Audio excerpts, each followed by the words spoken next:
எனக்கு வீட்டை நாட்டை சுத்தமா வச்சுக்கிறது ரொம்ப பிடிக்கும். நான் அதனாலதான் இந்த வேலையில நான் தேர்ந்தெடுக்கேங்க. எங்களை பார்க்குறவங்க குப்பைக்கார குப்பைங்கிறவங்கன்னு எங்களை கிண்டல் பண்ணுவாங்க. எங்களுக்கு கஷ்டமா இருந்தாலும் அழுத்தமா இருக்காம இந்த வேலையை நான் செய்வேங்க.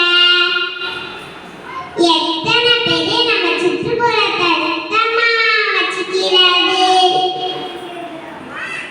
எத்தனை பேர் நம்ம சுற்றுப்புறத்தை சுத்தமா வச்சுக்கிறது? பேப்பர் பண்ண போறதில்ல, பேப்பரை வீட்டுக்குள்ள தேய்த்து வைக்கிறது.